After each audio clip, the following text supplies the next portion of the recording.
to everyone else so that everyone else can share in it and reap the benefits. So that's who I am, and that's what I do. Welcome. My name's Kishore Hari. You guys can call me Quiche. Please encourage you to do so. Oh yeah, call me Kiki. Oh, that actually works well together. I run a science cafe here in the city, and I actually run a number of science outreach events, which are all geared to introduce scientists to people that don't know scientists personally. And the concept, my background, I don't have a PhD. I decided to actually go make money in my life. So I have an expensive gadget, fixation. So I actually went out and I started an environmental consulting firm, and I still own that to this day. But to be honest, sort of my interest in this is I'm a nerd just like probably everyone else in this room. And some of the most fun I have is just talking about science with my friends over a beer.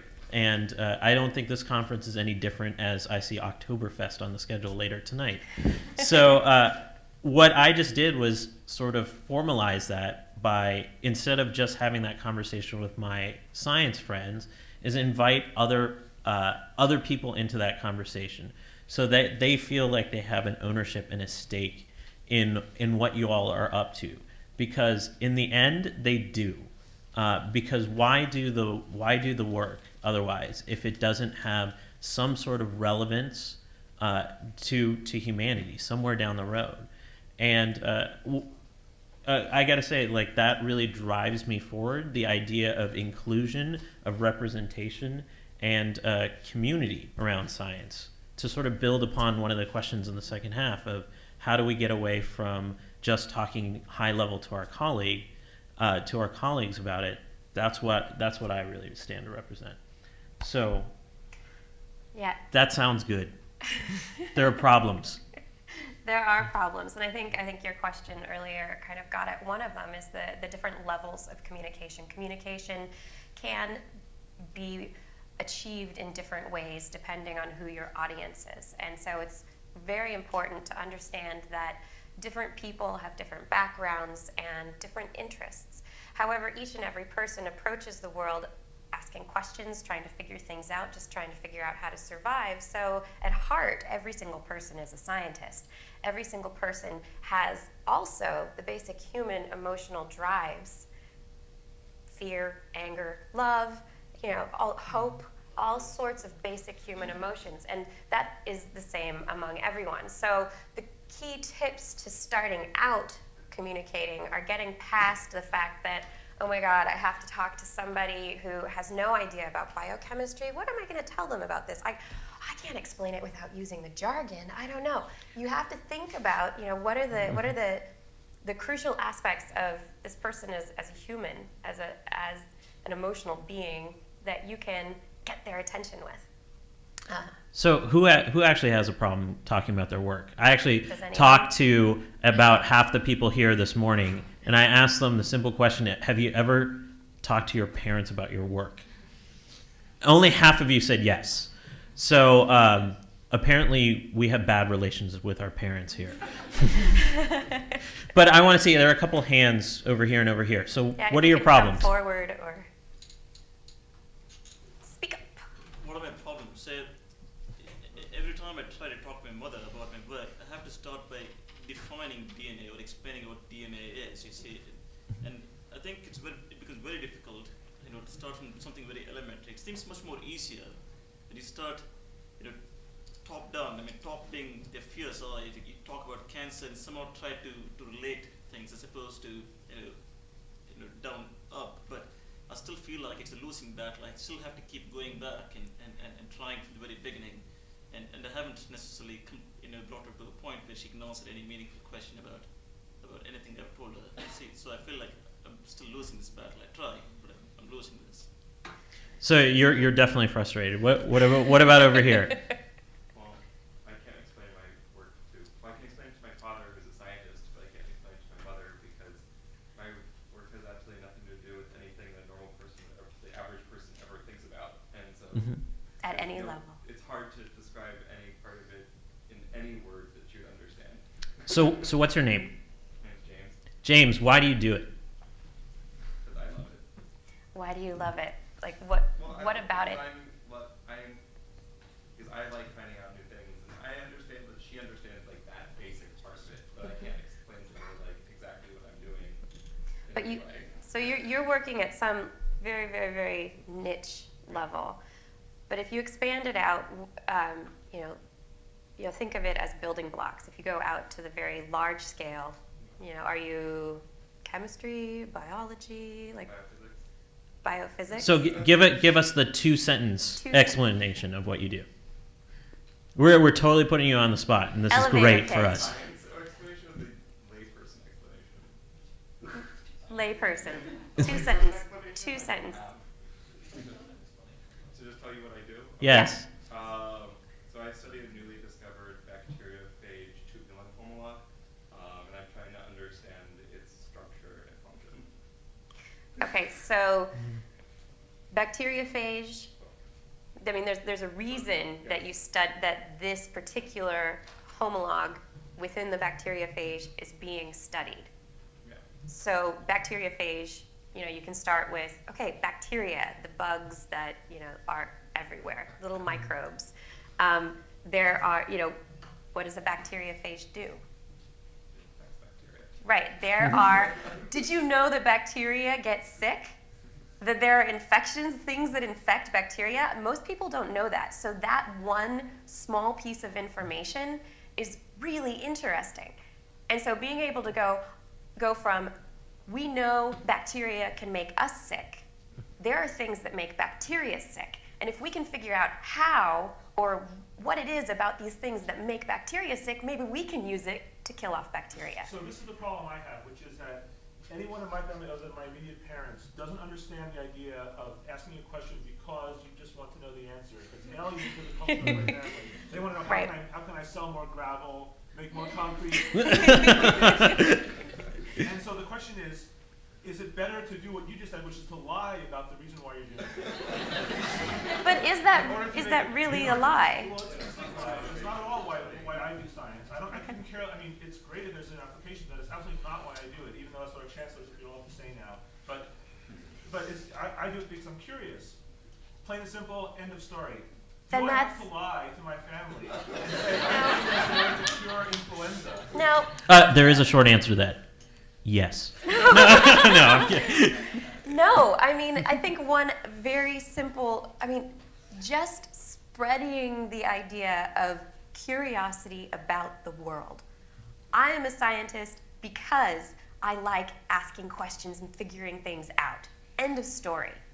You like understanding, if you know somebody who's a mechanic, they like understanding how engines work, how they're put together, how you can take them apart and put them together again, or But how see, you my could do it cousin's a better. mechanic. He does it because he can make money being a mechanic to support his family. That's why he's a mechanic. Fine, And so it's a this is different what I'm saying, is interest. that I don't know how to. I think how to what interface with that very pragmatic mindset. I think what we're saying is that the work is secondary here. It's the passion that is actually more important. It's why James loves bacteriophages to the point that he slept here last night. Did you sleep here last night, James? Which is true. No. And why you're so curious about whatever it is that you're curious about. Those are understandable. Those are things that are memorable, that people walk away with saying, wow, that's somebody I would invest in. And so the idea, what you work on is secondary. And that's sort of the point that I was going to make, is that your work isn't as important as you think it is. You are more important than you think you are. That's great. For talking to these non-technical audiences, you are the selling mechanism, not, with all due respect to Peter, not the journal article that appears on the page that has a limited exposure to a wide audience. So what we're proposing is that we teach that you become the salesman of your work, but not just of your work, but of your passion for this work. Yeah, teach the passion. There's a question over there. So, I think this is all well and good, but I mean, realistically, one of the biggest problems I have talking about science with my parents is that my parents are fundamentalist Christians, and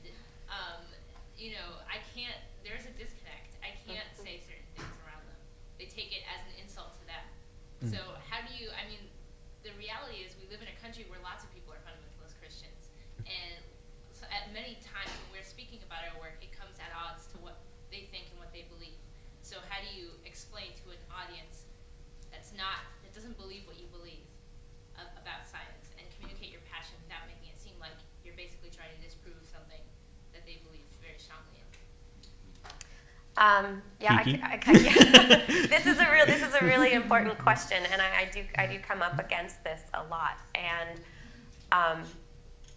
unfortunately, you can't engage in a full conversation because there is that wall. But you can still communicate the fact that you are curious about the world and that you are a scientist because science is a tool that helps you find out more about the world. And if you can leave it and say, if God made the world in your belief, if God made the world this way, I'm just looking at how it was built. And I'm just looking at how the pieces are put together. I mean, you can leave it at that. I'm curious and I want to know. You don't have to push it to the I don't believe what you believe level. I mean, there's a point. There are different people who have different perspectives on this conversation. Richard Dawkins, for one, he just wants to insult people. If you believe in religion, you are stupid. That just makes people angry. I am of another camp entirely, which is everyone has their own beliefs, and we need to all respect each other's beliefs, and that's a place where we can start a conversation. Maybe there will always be that divide there that we will never be able to cross, but I'm at least going to start it by saying, I respect the fact that you have these beliefs that I'm not going to change your mind. But this is what I do, and please don't try to change my mind. I actually have a slightly different perspective. Yeah, everyone has a different perspective. In the sense that the reason I wanted to have this talk is I think the perception, and there's lots of sort of data to back this up, is that science is a closed community. And we're not creating inroads for other cultures, other disciplines to inform science in any way, shape, or form. So there's that discourse that you're trying to have with your parents along lines that may be incongruent. Well, as a community, we haven't done a good job to do that. And we can sort of balk at each other, like Kiki was mentioning with Dawkins, and say, I'm right and you're wrong, you have to come to me. Or we can actually blur the lines. I can't believe I'm saying this to a scientist audience that is built on data. But I believe we should really blur the lines of where science ends and some other discipline begins. More conversations between science and the arts. More conversations between science and religion. More conversations between science and food. Whatever it is. Because we are not isolated. We may have our own island on Second Life, but we don't live on one here in the real world. I think you had a question. Yeah. You guys hear me? My voice usually isn't that. We'll repeat it if people can't hear. So what comes to me is there's a really good book called The Honest Broker by Roger Kofi about science and society and how scientists have been used for policy making, and he makes a really clear distinction between value and information. And so your parents are having a value discussion with you, and one really good way to have communication in that is to get their communication. So you just say, I get where you stand, and you hear them, and once you hear them, they can hear you. And to make the distinction between the value, because part of what science has done is they try to help make value decisions as if they have the right answer, and that takes away from other people their ability to have values. And that's what Dawkins does, and it creates a lot of divide. So one of the really useful things in that whole thing about curiosity, and that's really what connects people, because they have curiosity too. I talk to a lot of people about what's your relationship to science, and you'd be amazed. I mean, I was talking to one guy that does the rock star marketing thing. He was a zoology major. It's like he has a great relationship with science. Who would know, right? Yeah. He traveled with, he was Pearl Jam for a long time. Awesome. I know. You start asking people, they have a relationship with science, and science has tried to be on this pedestal such that people feel that they can't get in there. And a lot of times there's a whole attitude of making people feel stupid, because we do that to ourselves. I mean, how many times are we having to posture to ourselves, because that's our competitive system? And then the price is people are afraid of us, and they're afraid to communicate with us. So Yeah. how do we get past that? How do we get past that fear? You get people into conversation, you're interested in what they're interested in, and then you also share your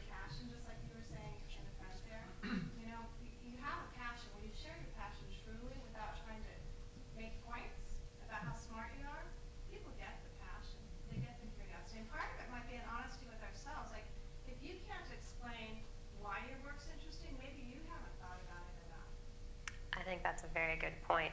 And I think that's something that, you know, every single person needs to take the time to do. You know, maybe like you, it's not necessarily what question you're working on, it's just the questioning and being able to do that. You know, maybe for like you, it's, you know, bacteriophages or the structure of particular, you know, DNA, RNA within within the bacteriophage.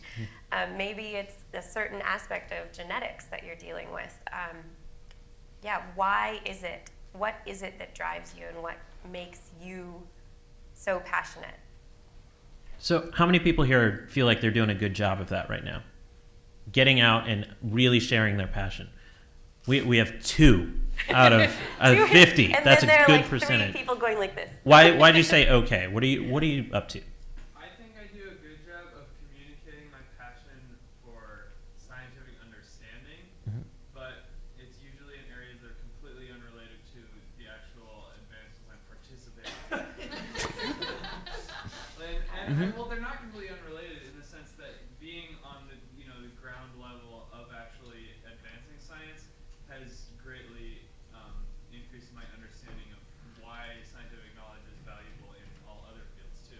But it's like anytime that I want to try to share what drives me in like my own particular research, you're gonna get so if you're gonna try to explain to somebody from the beginning, you can spend like half an hour just getting through the background, which is good too because that's all communicating valuable things. But then at that point they're like, is this the stuff you've helped discover? It's like, no, this was still known 20 years ago. We're getting to that.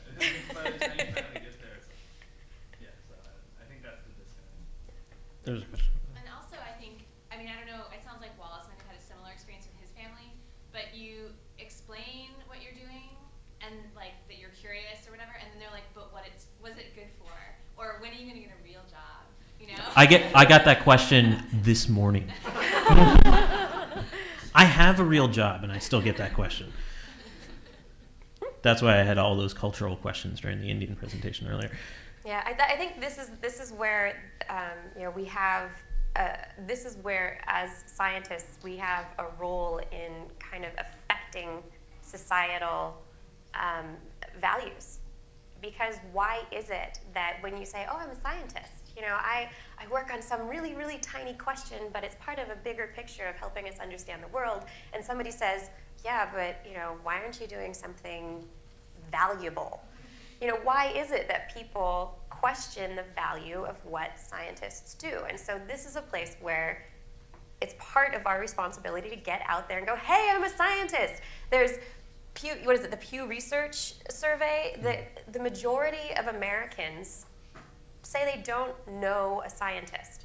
I think it's 80%. Yeah, of Americans. 18% of people say they personally know a scientist. 18%. I think that's kind of sad. And there are a lot more scientists in the world than that is representative of. So it's how do people define what a scientist is? Is it only people who work in laboratories? If probably not all of the people here work in laboratories all the time. There are, the entire world is a laboratory. It's a matter of changing that perception, and the only way we can do it is by going out and being, hey, I do this, I'm a scientist, I'm excited about it, and trying to get that out. And to kind of build upon what you're saying is, who are the great science communicators that you know about that you don't work for? Because this isn't a plug or a kiss-up maneuver. But who are the great science communicators that really affect you in some way, shape, or form? Just none. There are none. Stephen Jay Gould, okay? What I can say, Kendall here, because he wrote this book that just very clearly explains, the basics of thermodynamics for biology in just a very, very nice way. And so that's very valuable. People who do write these textbooks that eventually, replace the old ones that were hard to understand and make it very just plain and simple that everybody can understand it. Well, Great example. I'll add in some of my favorites. Alton Brown makes a big difference to me when it comes to science in the kitchen. The lead singer of They Might Be Giants just released a science album. It's really good. I bought it for my nephew. It's a great album. I love it. What I'm trying to illustrate is the great science communicators as defined outside of the science community aren't scientists. And I postulate that the reason that is that we aren't, as a community, emphasizing that element of our work. And so other people have stepped into the fold. There's nothing about Alton Brown or Stephen Jay Gould or Dawkins that makes them particularly more well-suited to this argument than any other scientist. They just stepped into a vacuum, and they were willing to take that risk. And what I believe we need to nurture is that feeling of scientists getting outside of the lab, taking a risk, going out and doing non-traditional work, so that we create mechanisms for scientists to actually be in these roles. When's the last time you saw a scientist on TV that wasn't on the Science Channel or Discovery? Even on Discovery, forget about it. I can't even recall. In the discussion of Artie last week that came up, Dawkins was the go-to person, not the person that actually did the work on it, who I actually don't even know. And I think that's the indictment that I think we need to start to address. And can we pick on the NASA people? Yes, we can pick on the NASA. I know people a there's little one bit. person here that works on NASA, but it's because L-Cross hit the moon. Are people familiar with L-Cross? So that hit 12 hours ago, less than 12 hours? 4:30 this morning, Pacific time, L-Cross separated and made impact with the southern pole of the moon.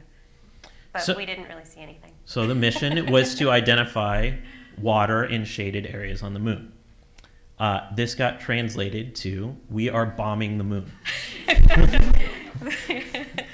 So I got up at 3 in the morning, turned on my Twitter account and checked on, and I saw NASA was one of the trending topics. Excellent. I'm going to click on it and see what people are saying.